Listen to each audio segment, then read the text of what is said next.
it's Mo. It is April, which means it's time to do the quarter year tag. This tag was created by Roisin at Roisin Reads. It's been going on for quite a few years. I do it every year. I really enjoy doing it. It's just taking a look at the first quarter of the year. So January, February, March. The first question is, how many books have you read so far this year? I'm filming this in April, so I have read a couple more books, but by the end of March, I had finished 59 books. I've been reading a lot of short stories to get rid of one of my subscriptions and kind of work through all the short stories that I want to read before I do that.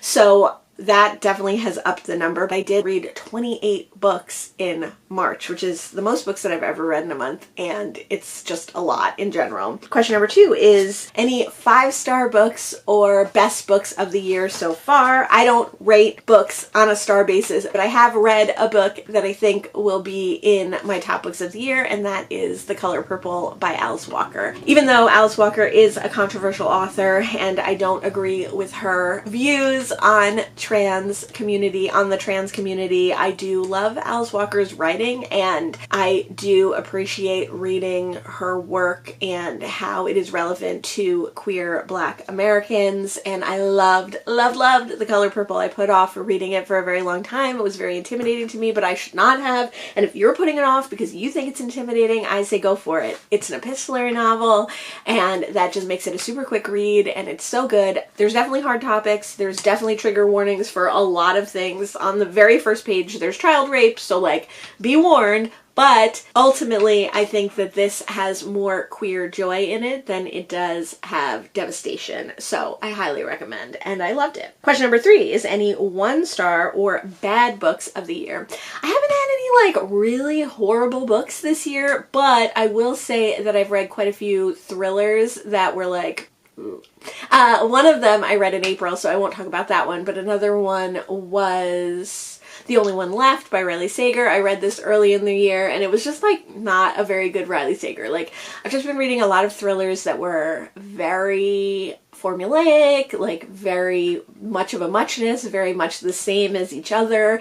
And although I've read a couple that I enjoyed, like I read a couple from K. Dallas Marshall that I liked reading, and I don't dislike reading Riley Sager. I like reading them because they're like fun. The one I read in April was not good. It wasn't a Riley Sager. I will talk about it in my April wrap up, so keep your eye out for that. I don't know. They just have been very not good. It's reminded me, reading these thrillers now has reminded me how much I don't really love contemporary mysteries or thrillers. I really like vintage mysteries, and I find that contemporary thrillers are they're just so much the same. Like, how can we just be churning out thrillers, the same plot over and over and over again, the same twists over and over and over again? Like, if I were mostly a thriller reader, how do you do it? How do you do it? How do you not get bored? Another book that I didn't like that I think will make it to my worst books of the year, The Appeal by Janice Hallett. So again, a similar vibe, like a contemporary mystery that I really didn't like. I really thought that this one was boring, overly long, and didn't have enough, I don't know, it's not that I need twists, but I need the mystery to be interesting enough that I don't know it immediately. Like, I would rather guess and guess wrong, or not be able to guess at all what the mystery is, as opposed to like get it right. And honestly, by the end of The Appeal, I had guessed so many of the plot points that were very, very, very obvious that I didn't care who like the murderer was in the end. And I just thought that was not a very good book, and not a good version of an epistolary book. I just talked about an epistolary novel that I absolutely loved. I love epistolary novels, but this mixed media epistolary novel was like so meh. Question number 4 is most read genre. I think probably my most read genre, as it is all years, is mystery. Vying closely for the number 1 spot is like literary fiction. I have read quite a bit of what would be considered literary fiction. Question number 5 is a book that surprised you. Definitely The Color Purple surprised me in how much I absolutely loved it. I read Vera Wong's Unsolicited Advice for Murderers in March, and I really enjoyed that one. I did not think I was going to like that one. In March, I read Trespasses by Louise Kennedy, and that one surprised me in that I liked the beginning, The middle was like kind of boring and I almost DNF'd it. And then at the end, it did get me in the end and I did enjoy it. I haven't had too many that like I thought I wasn't gonna like and I loved, or I thought I was gonna love and I didn't like, so not too many surprises. Question number 6 is a book that's a 2025 release that you haven't read yet. I don't know if I've read any, besides short stories, I don't know if I've read any 2025 releases. Are there book releases that I'm wanting to read that are out yet? I don't think so. I do want to read the new Sarah Gran, which is a short story collection. There are a handful of new releases that I would like to read, but I don't really follow new releases, as you well know, as we all know.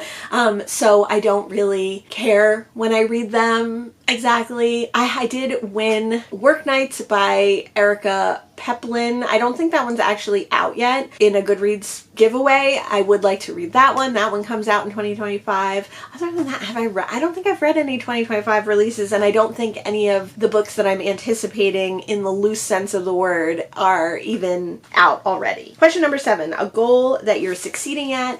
I have a whole video about anti-goals and how I didn't really make goals this year, and honestly, like, I don't even remember the loose goals that I did make in that, or the like semi-goals that I did make in that, except I do remember that I wanted to read more translated work. So instead of goals that I'm succeeding at, is there something that's going well for me this year in my reading or otherwise? Not really. I mean, it has been a rough year. I'm sure you are all feeling it already. It's been a better year than 2024. At this point in 2024, I was having a really horrible year, and that seems to be the case for a lot of people.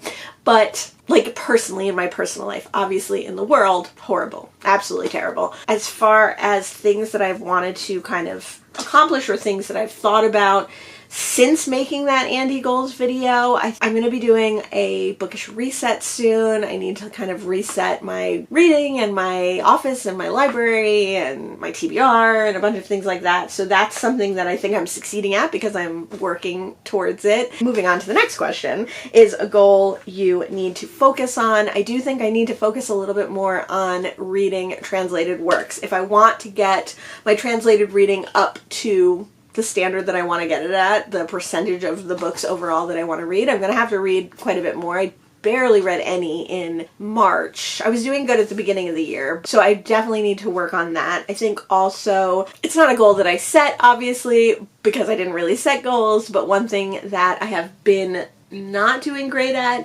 is videos, uploading videos, filming, editing, getting into a routine with that. I always struggle with that. I probably will always struggle with that, but I also am going to do a little channel update, I think, in that bookish video or in another video, and I definitely am going to pare down what I'm trying to accomplish on the channel this year, I think, only because I need to in order to get back up to the level that I want to. So that is a goal that I need to work on, but it's also kind of an anti-goal, right? And then question number 9 is new to you, bookish creators. New to me, they're not really that new, but someone that I've been watching not every video, okay. So someone I've been watching a lot of the videos that have come out and is a new to me that I just subscribed to this year is Books with Emily Fox. So that creator's been around for a really long time, but I really love her videos. She reads very different books than me, but I love her cat content and I like her TBR takedown content, and I just like her kind of pleasant, smiley approach to reading and talking about books even when she doesn't like the books, and I love her accent. Another not super new to me, but I've been watching a lot of her videos is What Ray Reads. She's like a Northern England creator, and I love her accent as well, but I love her vlogs. I love her videos. She reads a lot more like literary fiction. She reads closer to what I read, but I just think I'm just captivated by like the way that she talks about books. I really love them. She does do a lot of book essays, like essays on reading that I don't really watch, but if that's something you're into, I bet she does a really good job on them. And then a creator that's not new to me at all, but has recently just come back in the last like month or so and started creating videos again, is Keely Reads. She lives somewhere on the East Coast, I think, of the United States, and I really enjoy her reading. She's very intellectual, she's very academic, and she, I believe, is taking some classes now. So she has videos about that as well as videos about what she's reading.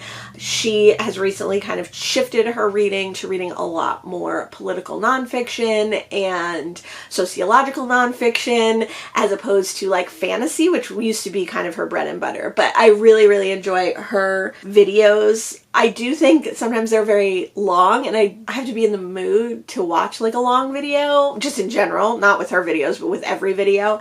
So I have like kind of a backlog of even the new videos that she's put out that I have to get back to. But when I am in the mood, I will definitely watch them all. And so that is the quarter year tag. This is a tag that you don't have to be tagged in, but definitely if you are watching this and you want to do this video, consider yourself tagged. I would also love to see how Keely Reid's reading is going. She did just put out a back to booktube talking about her reading, but it would be interesting to hear maybe a little bit more about like the first quarter, and maybe it would be interesting to hear in her first quarter tag about like how she's feeling about being back on booktube too, like after a little while. Maybe she's already made a video like that, I'm not sure. I would love to see this video done by What Ray Reads. I would love to see this video done by Books with Emily Fox, all of those newer to me creators that I talked about, but I would also love to see it from my favorite creators like Books Past Bedtime and Jennifer Loves Books, and I would love to see a catch up with Jess the Book Freak because she hasn't put out too many videos this year so far, so maybe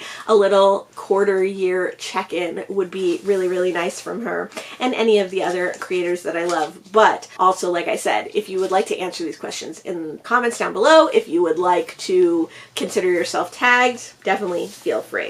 So that was the quarter year tag. That's how my reading channel stuff, how I'm feeling for the beginning of the year. So let me know your thoughts down below. Thanks so much for joining me today, and I'll see you in the next one. Bye.